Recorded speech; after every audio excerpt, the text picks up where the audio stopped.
Hello everyone, good morning. Today is 27th of July and welcome to the Hindu newspaper analysis. So friends, in the today's video, we are going to discuss the entire analysis of the Hindu newspaper with the background as well as the way forward in all the articles. And before that, you can download the explainer PDF that I'm going to use here in the video from the Telegram channel. The link for the Telegram channel has been given in the description box. Now, let's start with the discussion of the first of all, let's see first of all the overview of the entire newspaper in order to understand that which articles are going to be important for our examination. So here, this is the page number 1. And the first article, can promises of irrational poll freebies be curbed? Supreme Court asks the government. So we'll see this particular article with respect to the GS paper number 2. Then spurious liquor claims 36 lives, nothing important with respect to the examination. Bajrangnal group creates ruckus at Mangaluru pub, nothing again guys important.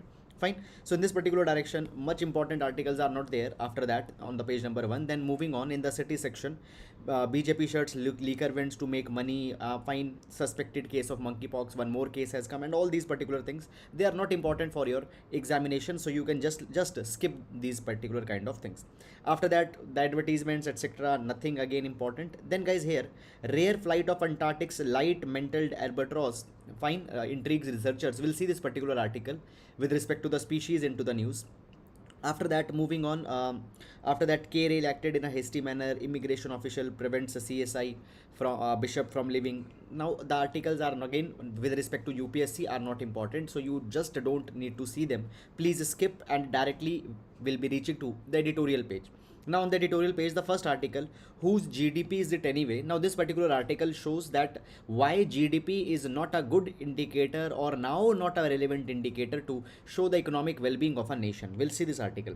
USA's search for new role in West Asia. We'll see this particular article also. Square off. Okay, so basically this article is talking about the chess Olympiad. Fine. Then guys, moving on, desperate measures. This particular article talks about the recent execution in Myanmar of a political prisoner. So briefly we'll see this particular article also. Then seeking to destroy India's civil society, so we'll see this particular article. Then a path to global connectivity, again a very good article. So all these articles we are going to see. Then moving on, after that we reach to the text and the context. Now the first article, it is talking about the power tariff revisions and the state of discoms. So this article talks about that recently Tamil Nadu Generation Distribution Corporation, okay, they have filed a general retail tariff revision petition. They want to revise their tariffs. Okay, so basically the Tamil Nadu distribution companies losses and all these particular numbers have been discussed here. Guys, with respect to the UPSC, much academic substance is not there in this particular article. However, generally when we talk about the distribution companies, fine, distribution companies are those utilities which provide the electricity. They actually first of all procure the electricity from the electricity generator and then provides it to the ultimate consumer, to the households, industries, etc. Now these distribution companies, they all of them, majority of them are facing the financial losses. Okay, the killing of activists into the Myanmar. So briefly we'll see this particular article. Then guys, on the page number 9 of this text and the context, fine, basically the article, it is containing that okay, certain computer commands, how to give them, what these computer commands do and all these particular kind of things, how the data classification, how the data management on certain of the platforms can be done. Okay, so this is all the things that have been provided. Now this article it's not important for your UPSC examination, please leave it. Then moving on, after that on to the page number 10, majorly the political news etc, fine, has been given. Okay, moving on. Then the Maharashtra, Odisha and Bihar wants the caste census. So guys, when we talk about the caste census means the enumeration of the people on the basis of caste. Now as of now, we don't have any official caste census. The fine guys, even when we talk about the regular censuses that are held, in the census we see the number of people belonging to the scheduled caste, scheduled tribe, but the caste wise distribution or the caste wise census is not there. From past 2 years the demands are being made for the caste census. Is it clear guys? In 2011 actually the socio-economic caste census was held, but this particular entire data has not been released. Okay, so this is something which is there, that now the Maharashtra, Odisha and Bihar wants them. Okay, Now moving on, after that is moving on, there are 19 Rajya Sabha members suspended in one go. So guys, we find this particular thing that from the past year, in the past winter session it was seen, then now in the monsoon session it is being seen that the opposition members are being suspended. Now this particular thing has both positive as well as negative. On positive side, it is said that many of the members, they are creating ruckus in the in the house, and they are not basically by that particular thing, a lot of disruptions is going on, and the constructive work of the house is getting impacted. So suspending these kind of members, it is relatively good in direction in terms of productivity, enhancing productivity. But then on another hand, it is said that this is nothing but a way to silence the opposition, and actually the opposition has a very important role in the parliament, and if opposition will be suspended and all these particular things will happen, it is not going in line with the parliamentary practices that should be there. So both of the viewpoints are there. Then moving on, PM congratulates Sri Lanka as a president. Nothing is important with respect to the examination. Will continue to turn to former President Kovind for the council. Fine. So the Prime Minister had shared this thing. Then officials deny shortage of drugs to fight HIV. Fine. Please guys, no need to see these particular things. These day-to-day controversies are not at all important for your examination. Then India adds 5 more Ramsar sites. This is a very important article with respect to the examination. We'll see this thing. Generation of unique disability IDs ramped up. So guys, the disabled people, they are given a unique ID by which they can avail the benefits of the schemes. Now here this particular article is talking about that how the numbers of the IDs that are being generated, their numbers have been increased. Okay, so just that particular thing, data is being provided. Fine, not important for the examination. After that, minister seeks central probe into the death of a monk. Fine. EU to reduce gas use by 15% over threats by supply cuts by Russia. So you understand this particular thing that the European Union, fine, is a lot dependent on the Russia for the natural gas, but now because of the Russia-Ukraine war, the gas supplies are suspended and they have discovered a loophole in their energy security. So for that particular thing, they are going to reduce the gas use by 15%. Okay, and they now this is actually even a little bit negative thing, because it is being said that when the natural gas, the reliance from the natural gas will be reduced, the Europe will be going back onto the coal, and if they will start using the coal, it will increase their carbon footprint, and the goals such as achieving the carbon neutrality, etc., all of them will be getting compromised. Russia to leave International Space Station after 2024. Now guys, when we talk about the Russian space station, now the Russian space station is a collaborative, it is a collaborative action. Okay, basically this outpost, it has involvement of Russia as well as many other countries. Even the USA plays an important role into the International Space Station. Now Russia as well as China both are looking forward to have their independent outposts, so they are not dependent on to the West, including the USA. So the Russia had said that they will leave the International Space Station after 2024 and they will develop their own outpost. Is it clear or not? Then further moving on, after that, Bangladesh seeks a $4.5 billion IMF loan because their reserves are going down. Now understand guys, one very important thing I want to tell you, if you don't know, see, these particular kind of things, you just need to read the headlines. Every article is not important to be read into the detail. Some articles you need to headlines, and some articles are there which you have to analyze, and this is something that is required for our examination. Fine. After that, moving on the business page, LIC stock performance, fine, corporate trends, etc. have been discussed, nothing important. IMF cut outlook for the global growth, flags recession risk. So basically the pandemic and many other waves, for example, now Russia-Ukraine war is going on, food inflation is very much high, crude oil prices are very much high. So global growth outlook has been reduced by IMF, but again, no need to follow this particular thing, because after every another week, after every another month, these particular things are revised and updated. Fine. And then we have the sports page.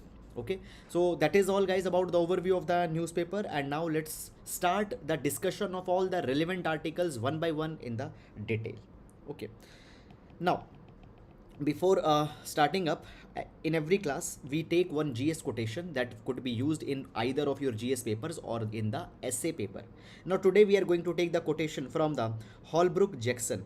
So Holbrook Jackson says that the fear of corrupting the minds of the younger generation is the loftiest or the highest form of cowardice. Are you getting it or not? So guys, many a times we think that certain ideas, certain ideologies should not reach the younger people, it will corrupt their minds. But no, a young mind needs to be exposed with the different ideologies, with different kind of spectrums that can be there, because exposing them with such vivid ideologies will only be giving them wider expression, will be giving them wider exposition, and ultimately they can form their own opinion. And the opinion which is formed by some such experiences is one which is needed into the democracy. So we should not contain the speech, we should not contain some kind of an ideas if we think that they are if we think that they might corrupt the young minds. This should not be done. So a very good quote you can use in the GS paper number 2 as well as the GS paper number 4, and even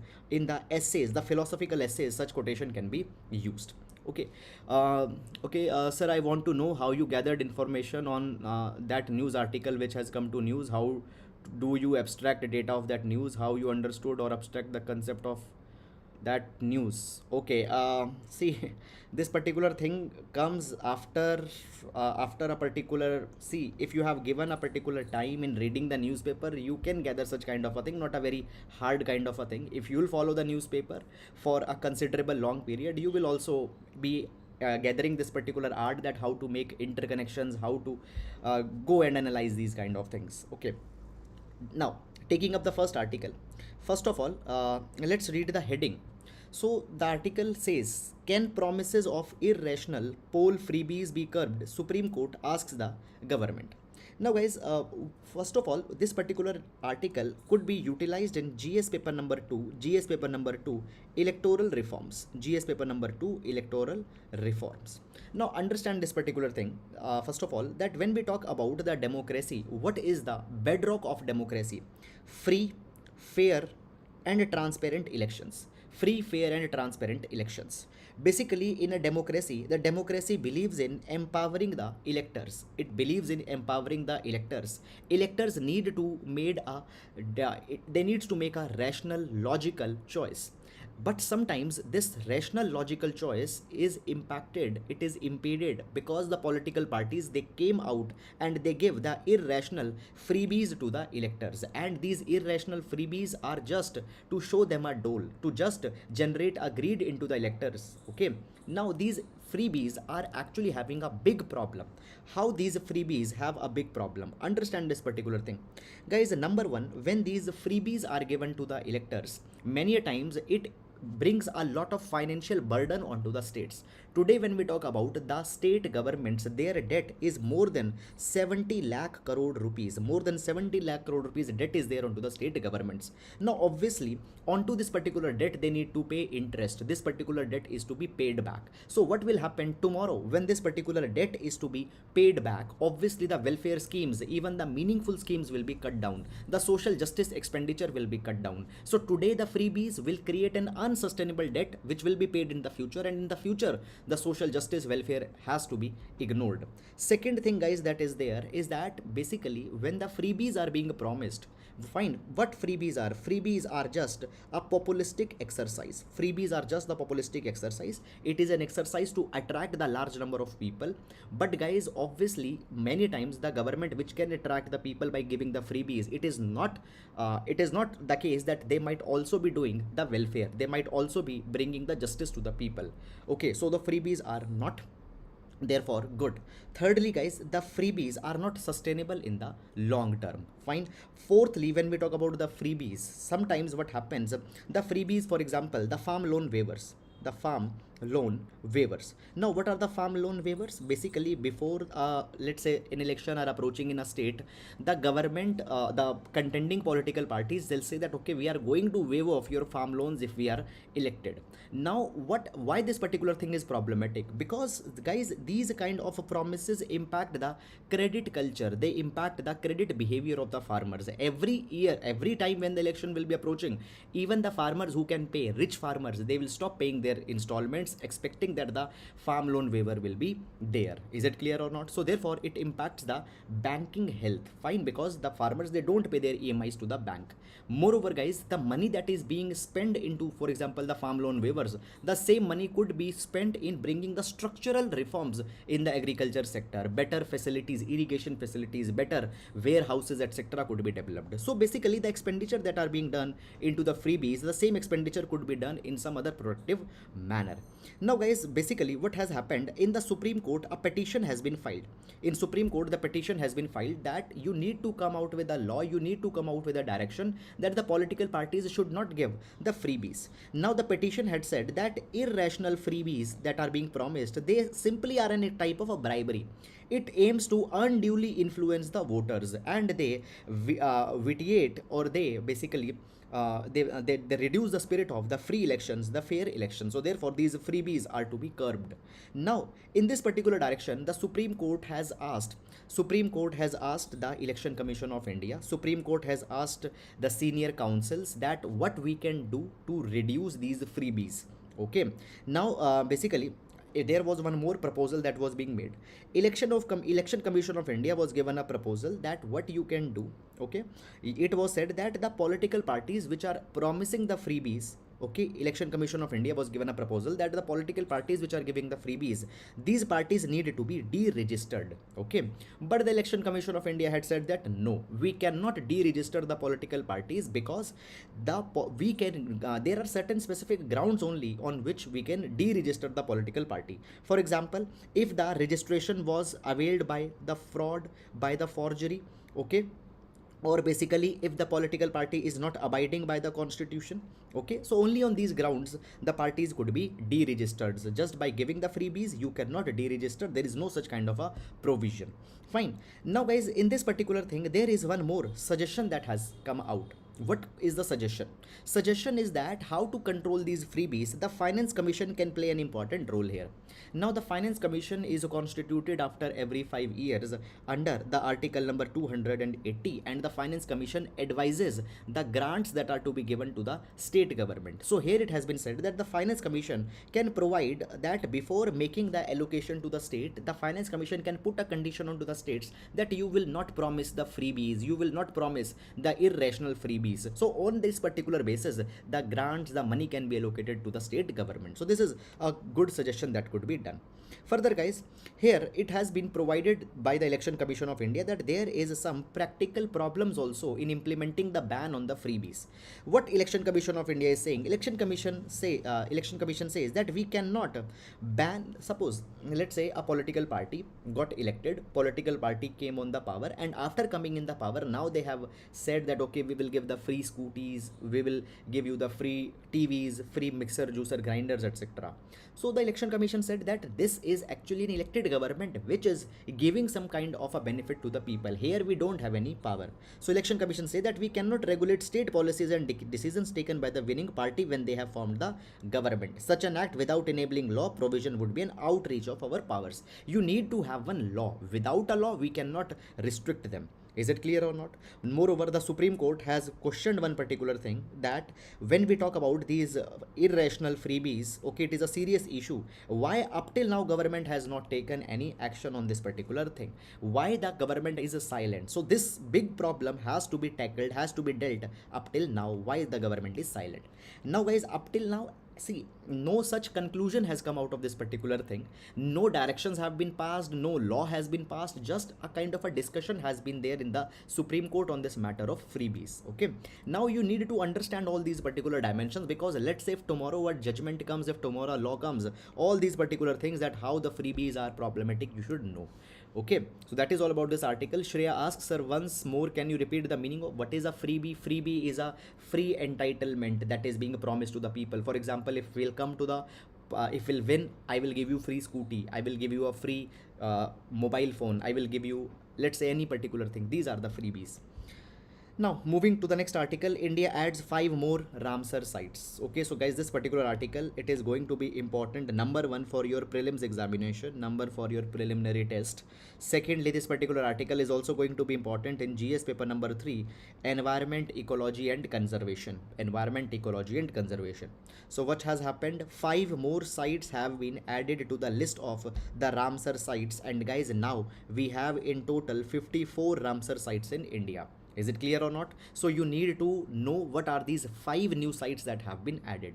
Now, before going in this particular thing, first of all, we will be seeing some kind of a basics, and the first thing that we are going to see, that first of all, what do you understand by a wetland? What is a wetland? In these particular things, earlier the question has been asked into the prelims examination, and now it again could be asked. So there are some technical grounds that are there. So first of all, guys, what are the wetlands? When we talk about the wetlands, according to the Ministry of Environment, what is a wetland? Wetland is an area of marsh, fen, peatland or water. Okay, marsh or peatland. Fine. What is this? Sometimes you find that there is a muddy kind of a terrain. Is it clear or not? There is a muddy terrain where there is a very minimal water is there, and a marshy type of situation is developed. So such marsh area, fen, peatland, or the area where just the water is there, fine, it could be referred to as wetland. Wetland, it could be natural, it could be artificial, it could be permanent, it could be temporary. There could be the water could be static, flowing, fresh water could be there, brackish water could be there, salt water could be there. Are you getting it or not? Now the most important criteria to recognize a wetland is that the water should not exceed 6 meters. Are you getting it or not? Now you don't need to just mug up. You don't need to mug up all these particular things. Just read it 2 times or 3 times, and you will be able to retain. If a objective question will come into the prelims, you will be able to make out, okay, whether this ground was there or not. Fine. Now guys, this is actually more important. What will not be counted as a wetland? So river channels, paddy fields, human made water bodies, human made tanks which are constructed specifically for the drinking water purpose. Fine. The structures created for aquaculture is for, let's say, for fishes. Okay, you want to raise fishes, so that is aquaculture. Salt production. Okay, you have just created a pond kind of a structure, and you will just mine salt out of that. Fine. The structures created for recreation, water parks, etc. Okay, structures for irrigation, they will not be counted into the definition of a wetland. Are you getting it or not? So guys, it is a important thing. In the prelims, such kind of things already have been asked. So this is what a wetland will be. Now when we talk about the Ramsar wetlands, what is this Ramsar wetland all about? So guys, the Ramsar is a city in the Iran, and there was a Ramsar convention of 1961. Now under the Ramsar convention of 1961, certain wetlands of ecological importance are selected in every city. Now understand this particular thing, that when a site is designated as a Ramsar wetland site, no additional funding will be given by the Ramsar convention or under the Ramsar convention. Rather, it gets a bigger attention. Are you getting it or not? It gives more recognition to a particular site. So basically, in order to get recognized a site, in order to get wetland to be recognized as a Ramsar wetland, there are 9 criterias, and any one out of these 9 criterias is to be fulfilled. So a site will be a Ramsar wetland site if it supports vulnerable, endangered or critical endangered species. So if our wetland site supports any number 1 vulnerable, number 2 endangered, number 3 and critically endangered species, or it supports the threatened ecological communities, certain communities, or it supports 20,000 or more water birds, or if it is an important source of food for fishes, spawning ground, nursery. Fine, it is an important migration path on which the fish stocks are dependent. Okay, so all these particular things will be the Ramsar wetland. Okay, so this is something that is there. Now guys, there are the 5 more now the 5 more sites have been recognized as the Ramsar site. Now which these 5 sites are? These are the Karikili Bird Sanctuary. It is, then the second is the Palikarni Marsh Reserve Forest and Pichavaram Mangrove. All these 3 are in Tamil Nadu. Then second is the Sakhya Sagar in Madhya Pradesh, the fourth one, sorry, and then the Pala wetland in the Mizoram. Pala wetland into the Mizoram. So okay, so these are the new 5 sites that have been selected.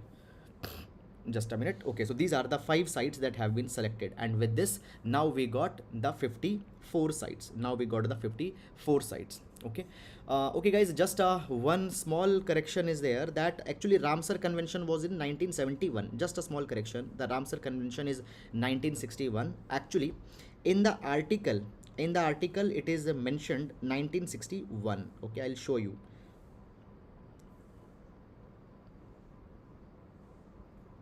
Fine.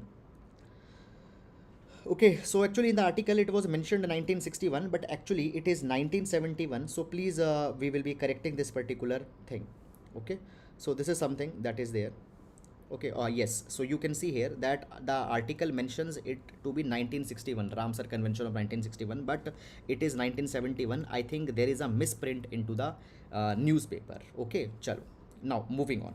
So this is something. Now when we talk about the Ramsar wetland sites, so keep it in mind that the highest number of Ramsar wetland sites are in the UK. 175 sites are there. Then in the Mexico there are 142 sites. Okay, India we got 54 sites. So India has the highest number of sites into the South Asia. Into the South Asia we have the highest number of sites. Moreover, understand this particular thing, that when we talk about the largest area under the Ramsar wetland, then the largest area is into the Bolivia, more than 1,48,000 square kilometer. Fine. However, such tiny informations you need not to keep it in your mind. Okay, so that is all about it. Okay, now moving on.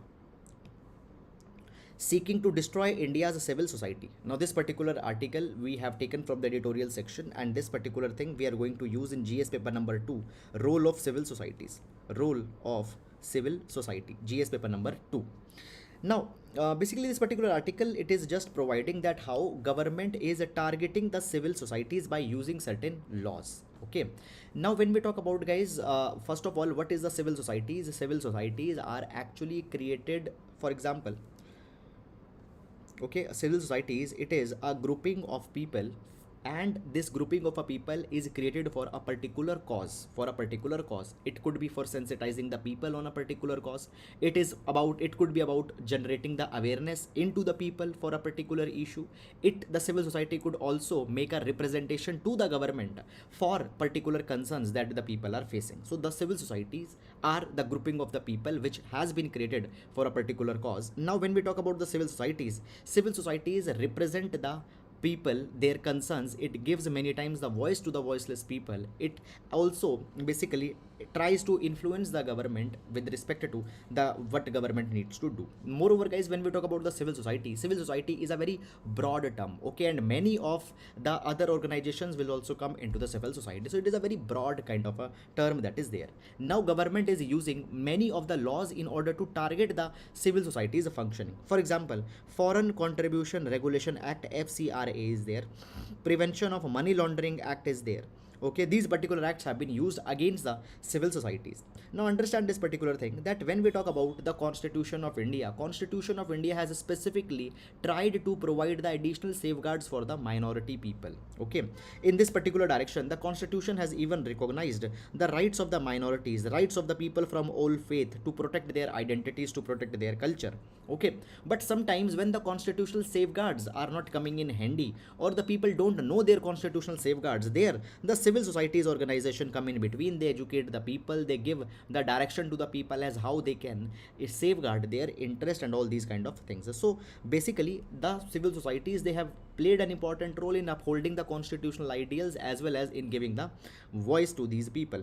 Now what has happened, civil societies are being targeted. For example, there is the Foreign Contribution Regulation Act that is being used to target these organization. There is the Prevention of Money Laundering Act that is being used. Unlawful Activities Prevention Act is also there, which is being used. Now for example, guys, when we talk about the NGOs, okay, now the NGOs, for example, if they are receiving the money from some foreign country, they need to have a license under the Foreign Contribution Regulation Act. They need to have a clearance under the Foreign Contribution Regulation Act.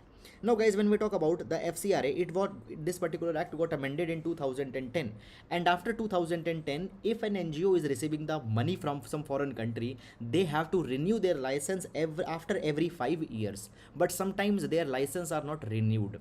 Are you getting it or not? In this particular direction, if we see between 2011 to 2022, more than 20,000 and 600 civil societies FCRA licenses have been cancelled. Are you getting it or not? Now, in this particular direction, further, the recently FCRA amendment was also carried in 2020, and under this particular FCRA amendment, there are many more conditionalities that have been imposed onto the NGOs, have been imposed onto the civil societies. Particularly when we talk about the NGOs, it has been said that if it now basically the expenditure that NGO can do onto the administrative function, it has been reduced. Now understand this particular thing, that many of the NGOs are there who are not working in distribution of food, who are not working in distribution of some another kind of a benefit, rather they are doing some research work. For example, Association of Democratic Reforms, it is one NGO.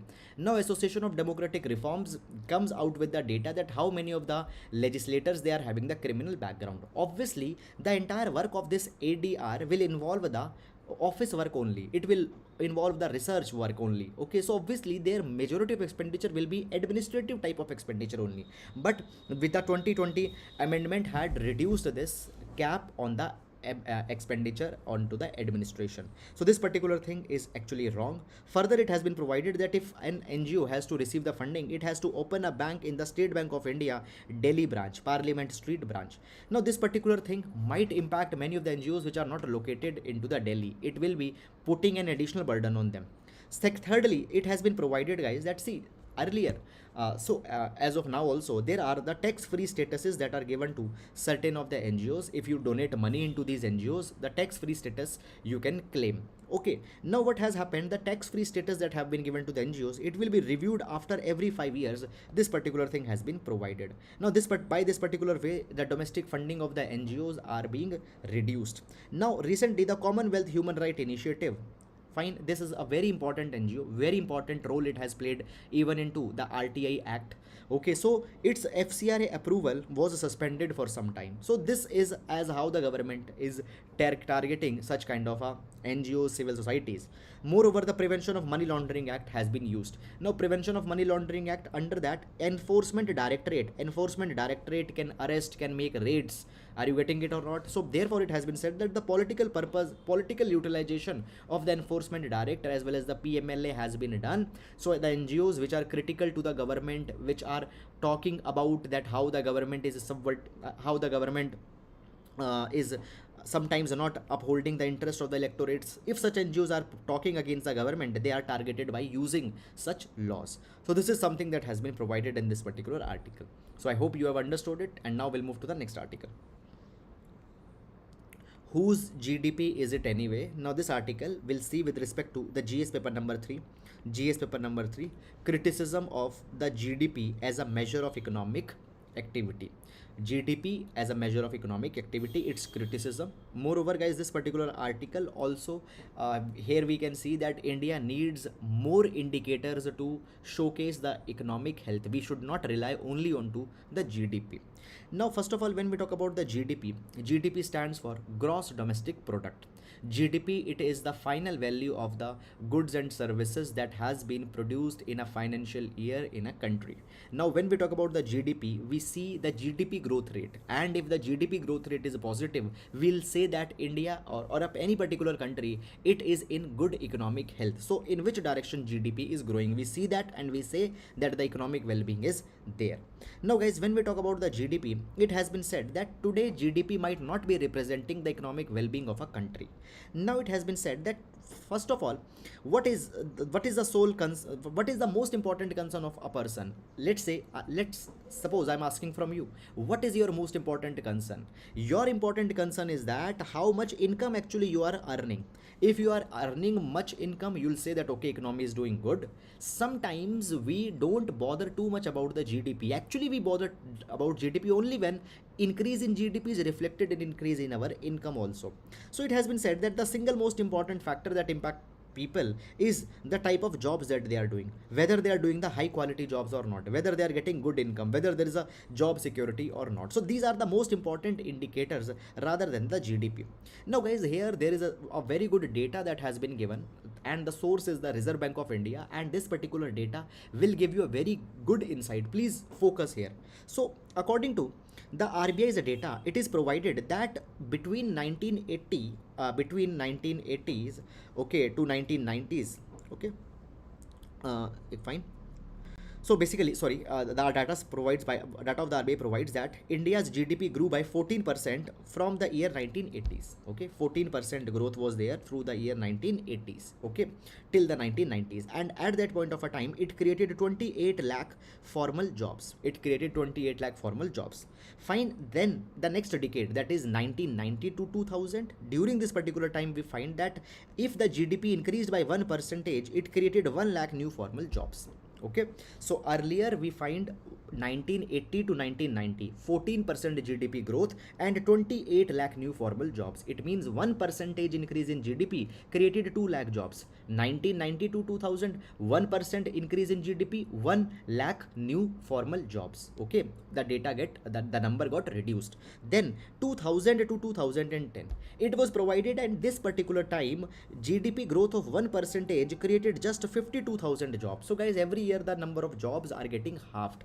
And then it has been said that RBI stopped publishing data from 2010 onwards. 2010 to 2020 data has not been published. It means that further as the GDP grew, the number of jobs got declined. So basically, what is the benefit to see the GDP if the people are not getting job, if people's income are not getting increase? So it has been said that the GDP growth always doesn't mean that there will be more jobs, there will be more incomes. So therefore, GDP growth does not impact the common people as it impacted 40 years back, as it was impacted 90 in 1980.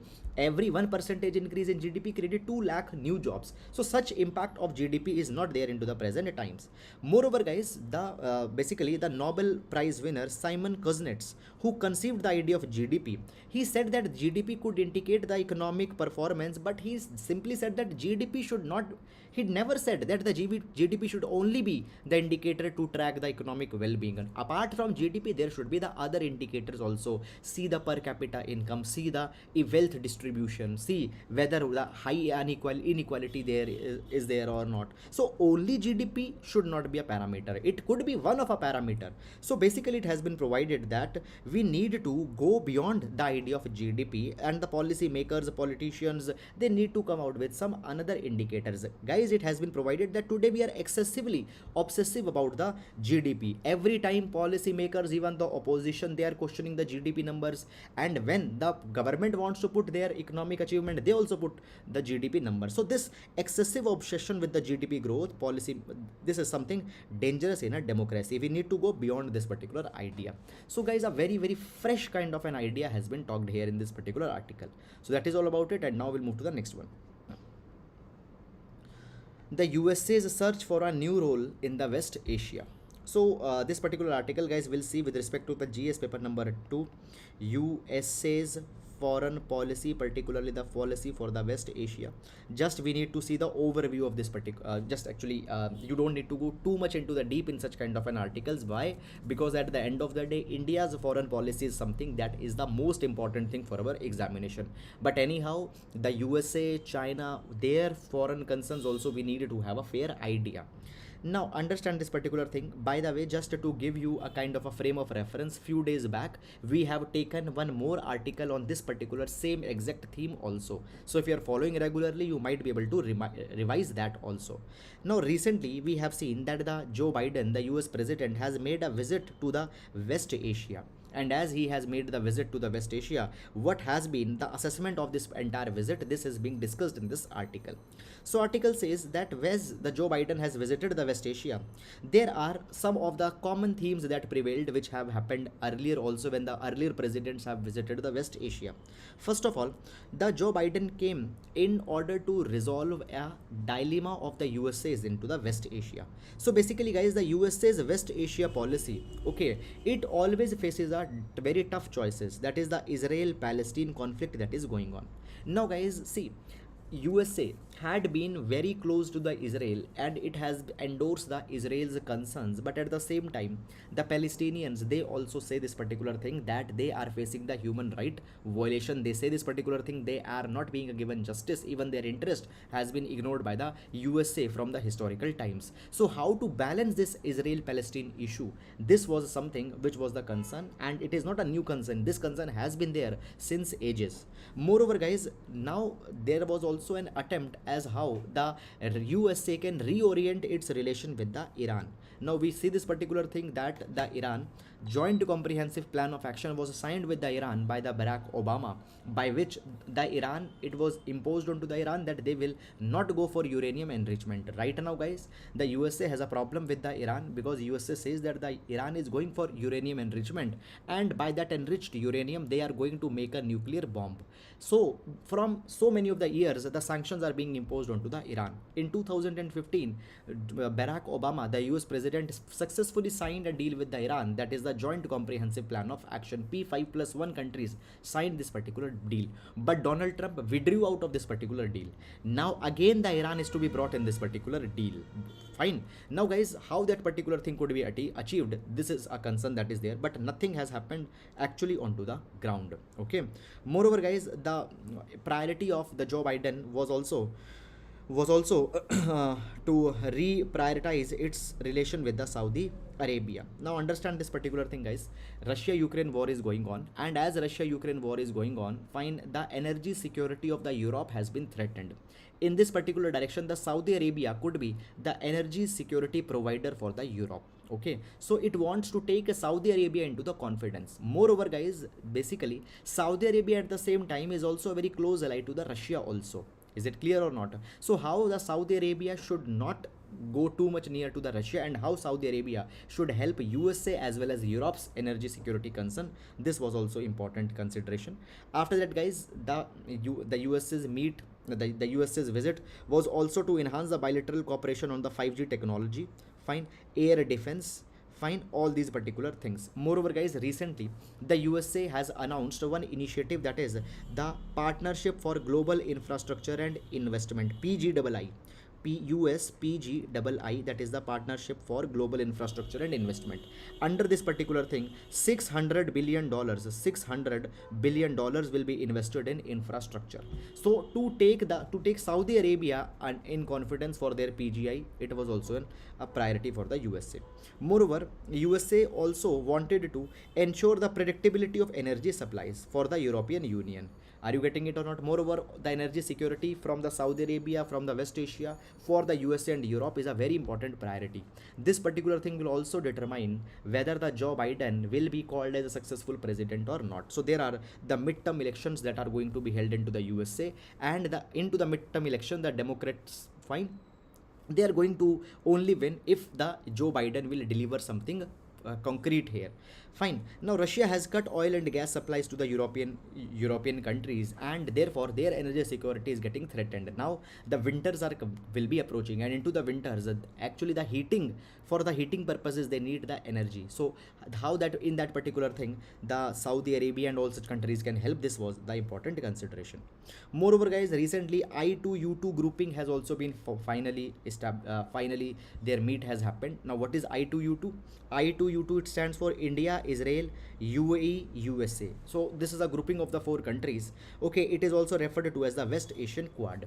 Now under this I2U2, the countries will be cooperating on energy, they will be cooperating on water infrastructure, they will be cooperating on food processing industries. Even the $2 billion will be invested by the UAE in the India for the integrated food parks. Okay, so there are the major 6 themes on which they will be cooperating, fine, on infrastructure, food security, okay, on climate, and all these kind of things are there.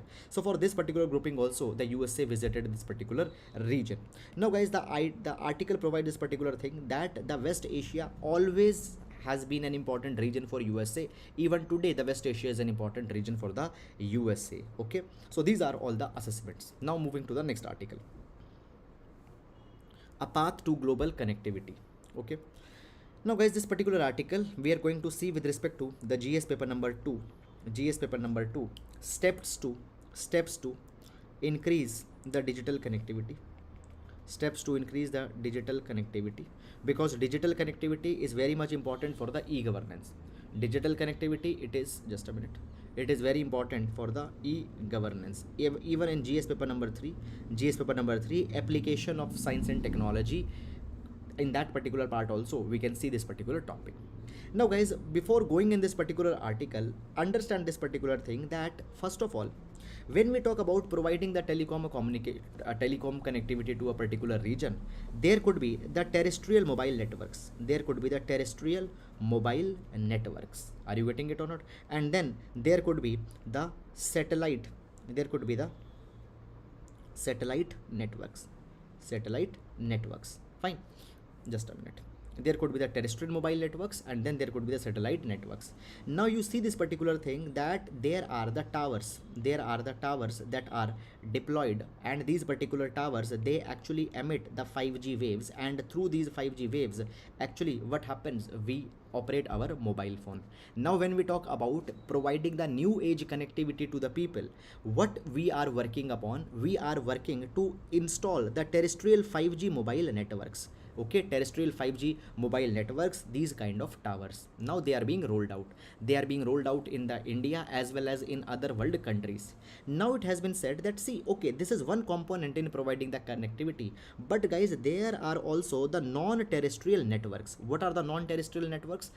Those basically types of networks, those connectivity avenues which are not land based. Here we have satellites. Are you getting it or not? So basically, when we talk about the satellites for the communication, we have the low latency, low Earth orbit satellites. Low Earth orbit satellites, they are placed at a distance of 1200 kilometers. Low Earth orbit satellites which are placed at 1200 kilometer. So basically, there is the article suggests this particular thing, that what has happened, basically the terrestrial mobile networks, they have existed as a separate ecosystem, and satellite networks, satellite communication, okay, low Earth orbit satellites which are stationed at 1200 kilometer and it provides the connectivity services, they have been treated as a separate domain. Now the article is talking about that what we need to do, we need to integrate both of them. In order to provide connectivity of the people, terrestrial mobile network and the satellite communication need to be integrated together. Now this particular article provides this particular thing, that first of all, when we talk about these low Earth orbit satellites and using them for the communication, there are certain of the corporates which are doing excellent work in this particular direction. For example, the Starlink, there is a Starlink. Now Starlink, it is an enterprise which is being operated by Elon Musk, fine, who is the founder of SpaceX, who is the founder of Tesla. Now the Elon Musk's Starlink as well as OneWeb, it is promoted by the Bharti Global. So Starlink and OneWeb, they are launching hundreds and hundreds of satellites into the low Earth orbit. For example, the Starlink, it is launching 2,500 satellites, 2,500 satellites, and 648 satellites will be launched by the OneWeb. All these satellites will be launched at an altitude of 1200 kilometers, and they will provide the global broadband connectivity. So therefore, it is being said that these corporates, these enterprises are already launching their satellites. At the same time, Amazon is also launching thousands of their satellites. So these satellites that are being launched, they should also to be connected with the terrestrial mobile networks, and in conjunction, both of them, satellite as well as mobile networks, they can provide better connectivity. Now it has been said that there are three primary reasons that how integrating the low Earth orbit satellites with the 5G networks, terrestrial 5G networks, are going to help. Number one, service continuity. Fine. Now guys, sometimes we find that there are some hilly areas, there are some difficult terrains, there the connectivity is not there, or moreover, what happens, let's say a disaster came, flood came, tsunami came, cyclone came, it will basically be uprooting these mobile networks, etc., and then the connectivity will be disturbed. So there, these satellite networks can provide the continuous connectivity to the people. In the disaster management, they can provide the continuous connectivity, because obviously they will not be getting impacted by these floods, tsunamis, etc. Moreover, it has been provided that service ubiquity. There are certain regions where the 5G services will not be properly provided. Fine, certain areas will not be covered with the terrestrial networks. So there are the unserved and the underserved areas. Okay, so into these unserved and underserved areas, we can provide the connectivity by the satellite networks. Then second, it has been provided that basically the scalability can be enhanced. Actually, when we talk about the satellites, they can provide connectivity in a very, very big region. So big scalability, big region connectivity can be provided by these satellites. Moreover, these satellites can provide connectivity not only into the stationary but also onto the users who are in motion. Are you getting it or not? So therefore, the low earth orbit satellites, they are to be used in conjunction with the terrestrial mobile networks, and both should be used to provide the seamless connectivity to the users. Moreover, it has also been provided that satellite communications, it in some cases it is even more faster. Fine. Then in this particular capacity, the article provides this particular thing, that see, there are certain challenges also. For example, the frequency distribution. Suppose from the, now you can use the satellite for the communication, but the frequencies, which telecom operator will get which frequencies, okay, the spectrum allocation, all these particular things, the methodology of allocation, all these particular things are problematic. Moreover, the cost of consumer equipment, even your mobile phones, they are not equipped to tap or to catch the satellite networks. Are you getting it or not? So even your mobile phones, even the consumer equipments and other equipments, they are to be newly established, and sometimes they are very much expensive. Okay, now basically when we talk about these low earth orbit satellite networks, it has been provided that in order to be cost effective, they need to have large number of user base. Need to have a large number of user base. Fine. Cost advantage will be there only if the density is less than 0.1% per square kilometer. Okay, basically you don't need to go too much into this particular technical dimension. Just simply I'm saying that if only there are a large number of users, then they could be commercially viable. And how to provide them large number of users? Obviously, what we can do, we can merge the terrestrial mobile networks and the communication satellites. Obviously, the customers of the consumer of the terrestrial mobile networks, fine, they will be given to the satellite networks also, and by that they will become cost effective. Now basically, in order to leverage the potential of the satellite networks, India already had come out with the National Digital Communication Policy 2018. And under this National Digital Communication Policy 2018, government said that we will be working on ecosystem development, we will be working on local manufacturing of the satellite communication devices, communication systems, we will promote the participation of the private sector as how they can come out with the solutions to tap with the satellite communication. Moreover guys, even these two organizations that I am going to discuss, we have discussed about them yesterday also. Moreover, government has also come out with the New Space India Limited, which was created in 2019, and there is in space, that is the Indian National Space Promotion and Authorization Center, in space. These two bodies are there to bring the participation of private sector into the space arena. Particularly in space, it will encourage the private sector's participation, and NSIL, it will provide the technologies that has been matured by the ISRO to the private sector. Okay, so by bringing the private sector, by providing the ISRO's technology to the private sector, the satellite communications scale in India can be enhanced, and it should be done. This is all about this particular article, and now we'll move to the next article. Okay, rare flight of Antarctic's light mantled albatross to Tamil Nadu intrigues the researcher. Now guys, understand this particular article we are going to see with respect to the prelims examination. We'll see with respect to the prelims examination, okay, as well as GS paper number 3. Fine. Particularly in prelims, species into the news questions are asked, so there we can see. Now keep it in your mind that you don't need to become a scholar on this. Fine, just only the species, from where it come, what is the reason that it has come now into the Tamil Nadu, what is its status onto the IUCN red list. Only these things you need to see. Now moving on. So basically guys, this particular bird, it is called as light mantled albatross. Light mantled albatross. Now this particular bird has been found in the Tamil Nadu. Fine, where it has been found? It has been found around the Park Bay near the Gulf of Mannar. Now you just see on this particular map. So here we have the Park Bay.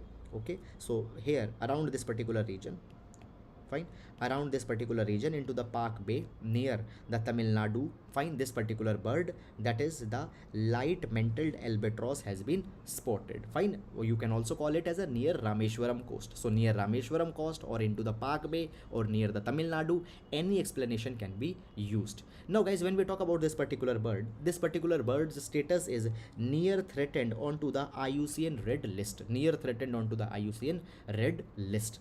Now guys, this particular status status was based on to the estimate of 1998. Fine, but anyhow, this is the status. Now guys, this particular bird, when we talk about it, this bird is native to the Antarctic seas. This particular bird is native to the Antarctic seas, and from the Antarctic seas this particular bird has now reached to the Tamil Nadu. So this is the first time that such a discovery has happened, that from the Antarctic sea this particular bird has come here. It is a very big flight, and it is a rare flight actually that this bird has made. Now guys, what could be the reasons behind this particular thing? Now it has been said that actually the nearest site where this particular bird is commonly found, it is 5,000 kilometer away from the Rameshwaram. But the researcher says that the change into the atmospheric pressures could have been the reason that this particular albatross came here. So basically this particular bird, it depends on to the winds to save energy. Okay, so basically let's say the direction of the wind is going in this particular side, so the bird will also flow in this particular direction to save its energy expenditure. And as these particular winds patterns are changing, so by that changing wind pattern this particular bird might have come here. So the article says that the changes into the wind pattern triggered by the global warming fine are bringing these strange birds to our region. Are you getting it or not? So this is something fine. So basically this entire bird is found into the Antarctic seas, and within the Antarctic seas the Heard Island, McDonald Island, South Georgia Island, all these are the regions where this particular bird is found, not native to the India. This is very strange. And guys, here also the climate change is a big reason that the bird has come here. These are the only things from the world where it belongs. It belongs to the Antarctic Sea and the region around the Antarctic Sea. It has been founded near the Rameshwaram Park Bay region in the Tamil Nadu. Why? Because of the changing wind patterns, this particular bird have been brought from there to here. This is again an implication of the climate change that is coming. So that is all about this particular article. And now we'll move to the next article. Desperate measures, this particular article, and the killing of the activist in Myanmar and its aftermath. These two articles have been taken, one from the editorial section, other from the text and the context section.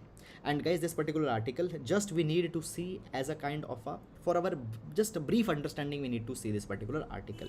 Now basically affairs that are happening in neighborhood affairs, GS paper number 2, neighborhood affairs, GS paper number 2, we'll see this particular article. So guys, we see this particular thing that in Myanmar, the Janta, the Myanmar's military has taken over. So basically what has happened, the Myanmar in 2021 saw a coup where the military taken over. Earlier, the National League of Democracy, which was led by Aung San Suu Kyi, she was leading the government. But the National League of Democracy have been removed in 2021 by the military of the Myanmar, and now they have taken the power. Okay, and now the government is being led by the Senior General Min Aung. Fine. Now we see this particular thing that actually General Min Aung, he had formed the State Administrative Council, and the State Administrative Council is right now the governing body into the Myanmar, which is being headed by this military general. Now we find this particular thing that actually the Myanmar, it is degrading the democratic values into the region and particularly into the Myanmar. We have found that first of all, the political leaders, they have been put into the jail, and there are large number of charges that have been made onto them. Basically a brief period of democracy have now formally been ended, and the people are not happy by the military's rule, and therefore the spring revolution has been started into the Myanmar also. What is the spring revolution? In the spring revolution, the guerrilla activities, the attacks onto the military people are being made because the people want that they should go back and again the democracy should be restored. Now guys, Myanmar is basically military is still unpopular, fine, and therefore now basically due to certain compulsions, the Myanmar had actually now carried the execution of 4 political prisoners. Now what could be the reasons for these 4 political prisoners? What could be actually the compulsions under which they have done? It is being provided. So it has been provided that number 1, there is a growing restlessness within the military, because it has been said that military had failed to establish the control as well as legitimacy despite being in power. And now just to give a symbolic message to all the political people who who are protesting to give a symbolic message, these 4 people have been executed. So this is a kind of a symbolism, this is a kind of a message that they are trying to give. Second, guys, it has been said that basically as this particular thing will discourage the protesters, it might indirectly also boost the morale of the military leadership. So this is something that has been done. But guys, anyhow, such a thing is condemnable, and even the Cambodia, who is chairing the ASEAN, that is the Association of Southeast Asian Nations, it has condemned this particular act. Moreover, in this particular direction, many other Western nations also have criticized the Myanmar, but whether it is actually going to have an impact onto the Myanmar, this is something that we need to see. Now, guys, you don't need to go beyond this particular thing. You don't need to go too much in detail that, okay, what was the name, from which political party that person belonged who has been executed. No, not important for examination. Now, that is all about it. And now let's move to the next article. So, guys, this particular article here, the Chief Justice of India calls for a practice of honest journalism. Now, this particular thing can be seen as an example for GS paper number 4, applied ethics, GS paper number 4, applied ethics. Within the applied ethics, media ethics, journalistic ethics. Okay. Now, what the Chief Justice of India had said? Chief Justice of India had said that the media houses which have other business interests, which have multiple ventures, these media houses will just promote their own vested interest. They might not be able to promote the fair reporting. They might not be able to carry the fair reporting. It has been said that if media houses are having other business concerns, they will have external pressures, sometime commercial pressures, sometime economic pressures, sometime political pressures, and they will actually compromise the democracy. Now, guys, when we talk about the media happens to be the fourth pillar of democracy.